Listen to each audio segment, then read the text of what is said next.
नमस्ते, प्रणाम, सत श्री अकाल और आदाब। और आप सभी को ये वर्षा ऋतु की बहुत सारी शुभकामनाएं, क्योंकि बारिश का मौसम स्टार्ट हो चुका है। गर्मी हालांकि बहुत ज़्यादा है, लेकिन फिर भी छोटी सी रिमझिम ना मन में एक आशा का संचार कर ही देती है। और फिर से मैं आपके सामने एक बार फिर से, और बहुत सारा काम नज़र आ रहा है बारिशों में। जो हमारे पेड़ पौधे हैं ना, बेचारे कुछ सूख गए हैं, बारिश धूप में जल गए हैं और बिना धूप के भी जल गए हैं। मैंने कुछ ऐसा देखा है कि वो बिना धूप के भी उनको इतनी ज़्यादा हीटिंग हुई है, तो वो वहाँ भी बहुत बर्निंग हो गई है पौधों में। तो बहुत सारा उनका ट्रीटमेंट करना है, और ट्रीटमेंट करना है और नई आशा के साथ करना है। इसलिए आशा हमेशा जिंदा रहना चाहिए हमारे अंदर, आशा को, और देखना चाहिए कि फिर से वर्षा ऋतु आ गई है पौधों के लिए, फिर से उनको हरा भरा करेगी और हमसे फिर से उनको मेहनत उनमें करेंगे। तो ध्यान हमारा जब जहाँ एकाग्र होगा ना, तो वहीं का काम होगा और वहीं कल्याण होगा। फिर से एक बार मैं देख रही थी न्यूज़पेपर में, आपको खास कुछ न्यूज़ के बारे में बता दूं। और सबसे ज़्यादा मुझे एक शौक रहता है, हर साल मैं जाती हूँ जब आम का महोत्सव लगता है। तो फिर से योगी जी के द्वारा आम का महोत्सव शुरू होने जा रहा है। ये कल 3 तारीख से लेके 5 तारीख तक इंदिरा गांधी प्रतिष्ठान में। तो अगर आप सब भी वहाँ देखना चाहें तो वहाँ कई हजार प्रजाति के जो आम है ना, वहाँ आपको देखने के लिए मिल जाएंगे। आसपास से काफ़ी व्यापारी लोग अपने अपने आमों की जो किस्में होती हैं, बहुत कमतर जो देखने के लिए मिलती हैं, कुछ बहुत ही मार्केट में आम तौर पर देखने के लिए नहीं मिलती, ऐसी आमों की वहाँ आपको किस्म देखने के लिए मिल जाएंगी। और ये देखिए, ये मैं आपको दिखा दूँ, ये जो आया हुआ है इसमें, ये देखिए आम महोत्सव। तो ये आम महोत्सव 2026 जो है, बागबानों को मंच, व्यापार को रफ्तार, यूपी आम महोत्सव, समृद्धि का द्वार। तो ये बागबानी और आम उत्पादन को बढ़ावा देने के साथ ही फलों के राजा के स्वाद से होगा उत्तर प्रदेश के 9वें आम महोत्सव में आपका सामना, जहां आप सभी लोग आमंत्रित हैं। तो जाना ना भूलिएगा, देखना ना भूलिएगा। आपको बहुत सारी किस्में मिलेंगी, और वहां अगर आप खरीदना चाहेंगे तो बाहर बिक्री के लिए भी आपको बहुत कुछ मिलेगा। वहाँ खरीदने के लिए भी बिक्री वाले वहाँ आपको सब मिल जाएंगे। और प्रातः 10 बजे से 9 बजे तक का वहाँ समय है। इंदिरा गांधी प्रतिष्ठान, गोमती नगर, लखनऊ में।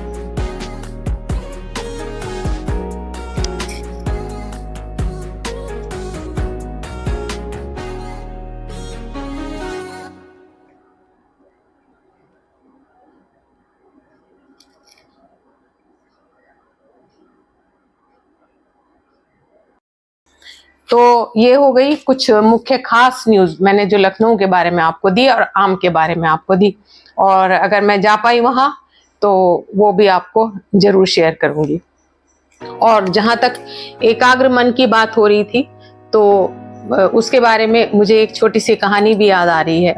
बहुत अच्छी सी मैंने कहीं सुनी कि एक बार ऐसा था कि एक किसान जो थे, कुछ माली जैसे कह सकते हैं, तो बागवानी में कुछ खुदाई कर रहे थे, कुछ मेहनत कर रहे थे, अपने घास वास उखाड़ रहे थे, कुछ कर रहे थे। तो उनकी एक छोटी कीमती घड़ी जो पौराणिक थी, उनके लिए कीमती थी, भले के पैसे में वो कितनी भी कीमत की थी, लेकिन उनके पिता की वो निशानी थी उनको दी हुई, वो कहीं हाथ से खुल करके वहां गिर गई घड़ी। अब वो परेशान हो गए, सारे में ढूंढने लग गए इधर उधर, तो नहीं मिल रही थी।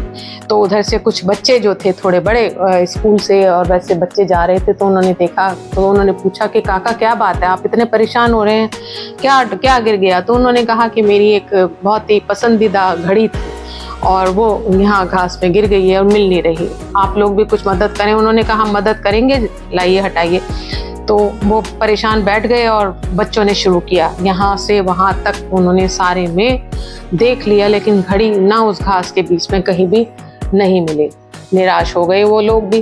तो एक बच्चा आगे आया और कहने लगा कि काका अगर आप कहें तो एक बार मुझे मौका देंगे, मैं घड़ी को, आप सब लोग बैठ जाएं और मैं घड़ी को आपकी ढूंढ के दिखा दूंगा।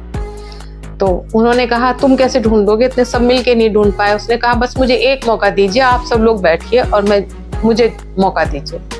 और उस बच्चे ने वहाँ इधर उधर थोड़ा सा घड़ी को तलाश किया थोड़ी देर, और थोड़ी देर के बाद में उसको वो घड़ी मिल गई और उसने काका को दे दी। अब वो घड़ी कैसे मिली, तो सबने पूछा तुम्हें कैसे मिली। उसने कहा कि कुछ नहीं, सब लोगों ने देख लिया था लेकिन घड़ी मिल नहीं रही थी, वो कहीं ऐसे छुपी हुई थी कि वो आंखों के आगे आ नहीं रही थी। मैंने सिर्फ एक काम किया, हर कॉर्नर कॉर्नर में हर जगह पे अपने कानों को एकाग्र किया और उस घड़ी की टिक टिक टिक टिक को सुनने की कोशिश की जब आप लोग बैठे हुए थे। और जहां मुझे वो घड़ी की टिक टिक टिक टिक छोटी सी सुनाई दी मेरे मन में, और मैंने वहीं से उस घड़ी को ढूंढ निकाला।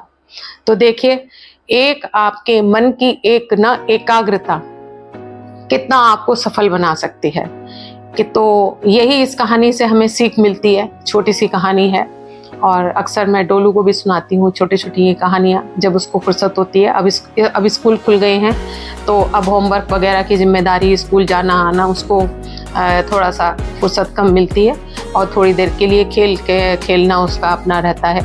और इस बारिशों के मौसम में इस समय मुझे अभी ऊपर जाना है और छोटे छोटे से अपने जो प्लांट हैं उनको अब डेली का काम रहेगा, जितना हो सकेगा, जितने जिसके ऊपर काम हो सकेगा उनको करूँगी, और कुछ जो बचाने के काबिल हैं उनको बचाने की कोशिश करेंगे।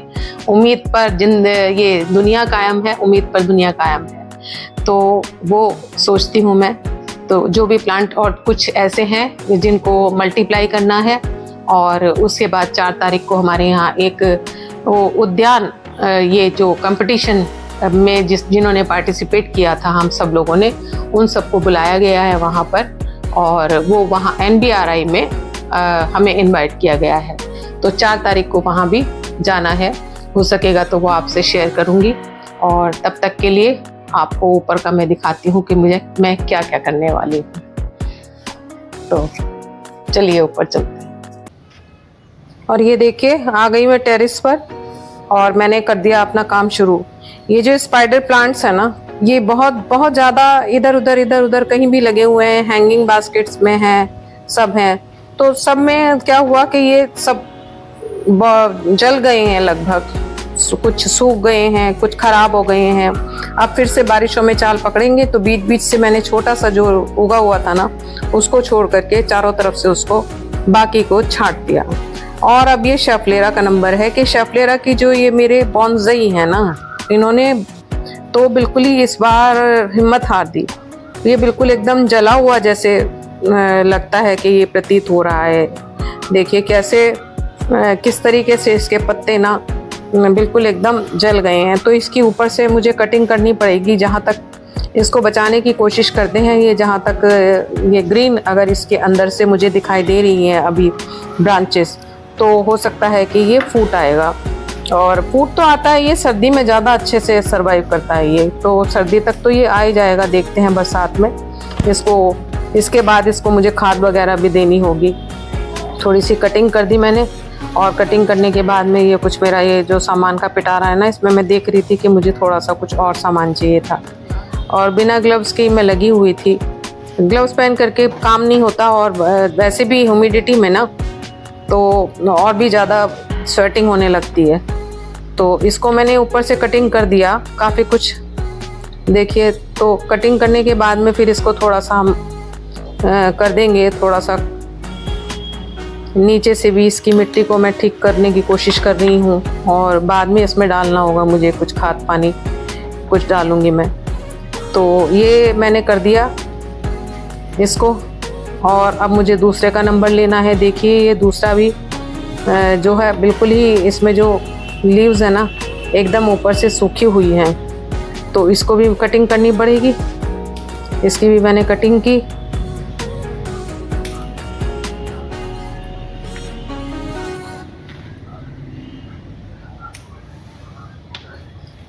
और कटिंग ये बॉन्सई है एक्चुअली, ये 3-4 साल के बॉन्सई इसमें मेरे जो लगे हुए हैं ना, एक तरीके से इनको मैं बचाने की कोशिश कर रही हूँ कि किस तरह से बचेंगे। मुझे पूरी तरह से इनकी ट्रेनिंग भी लेनी पड़ेगी। तो ये एक जैसे ही ना शेफलेरा मैंने एक ही बार में ही लगाए थे, 5-6 ट्रे में थे ये।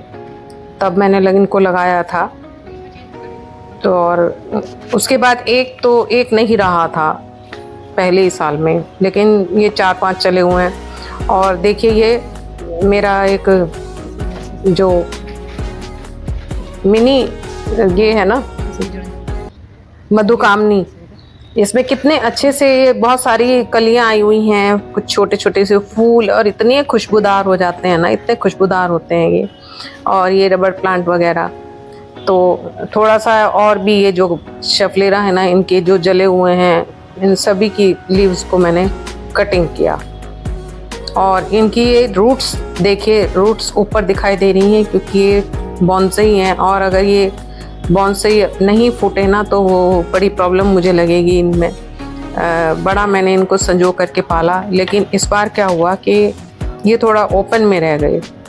हर बार ये अंदर थोड़ा सा मैं इनको रखती थी, थोड़ा शेड जहाँ ह्यूमिडिटी इनको मुझे नीचे पहुँचाना था, और ये छत पर ही रह गए, तो ज़्यादा इनको हीटिंग ज़्यादा लग गई, तो इसलिए ये जो है थोड़ा सा ज़्यादा ही जल गए। और ये कुछ बड़े हो गए थे, उनको वहीं से वहीं मैंने कटिंग कर दिया। और सबको संभव नहीं था कि मैं एक एक को लेकर के बैठती, और क्योंकि फिर शाम हो जाती है, और शाम हो जाने के बाद ना ज़्यादा ही एकदम हवा भी रुक जाती है। तो जितना मुझसे हो पाया उतना मैंने यहाँ देखे शफलेरा की एक कटिंग ऊपर से कर दी, और बरसात में इनको होना होगा ना तो अब फिर से ये हो जाएंगे शफलेरा के जो बॉन्सई हैं।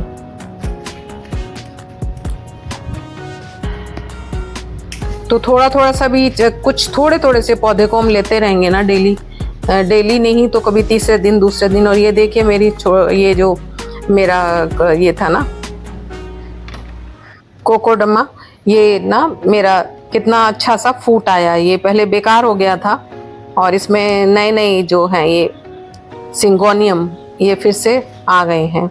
एक और है वहाँ रखा हुआ उधर, 3 मैंने ये लगाए थे और तीनों बढ़िया तरह से चल रहे हैं। और इनके चारों तरफ ना मुझे नई फिर से एक बार फिर से जो रस्सी इनकी है उसको फिर से करना पड़ेगा। और ये ग्रीन लेमन ग्रास जो है, थोड़ा सा इसको मैं रिपोर्टिंग करूँगी, इसको मैं करने की कोशिश कर रही थी, लेकिन ये इतना जड़ हो गया ना कि अभी इसको ऐसे संभव नहीं है। इसको मैं बैठ करके जब मैं बाकी भी रिपोर्टिंग करूँगी इसको तभी करना पड़ेगा, क्योंकि इसने अभी टस से मस नहीं हुआ ये, और शाम हो रही थी तो मैंने उसको अभी छोड़ दिया कि ये नहीं हो पाएगा। जितना कटिंग छटिंग थोड़ा बहुत कर लेती हूँ, और बाकी ये सब जो जिनमें ग्रास उगाती है, जो ग्रीन ग्रास होती है ना फेक, वो भी सब हटानी पड़ती है। और ये देखिए मधुकामनी से, इसमें से ना मधुकामनी में से कितनी ज़्यादा नीचे से निकली है ये सब ग्रास। और मधुकामनी भी ये छोटे छोटे बॉन्सई हैं, और बॉन्सई की ये जड़ ऊपर ही आ रही है इनकी। और इनको मुझे मिला कर ना, इनको जो मैंने लिक्विड एक खाद इनके लिए तैयार की हुई है वो सब इनके अंदर मुझे डालनी है। तो अब वक्त आ गया कि एक बार जब बारिशें शुरू होंगी तब खाद देनी होगी, और बारिशों के बाद भी इनमें एक बार जब इनका सॉल्ट निकल जाएगा तब इनका कुछ पोषण करना पड़ेगा।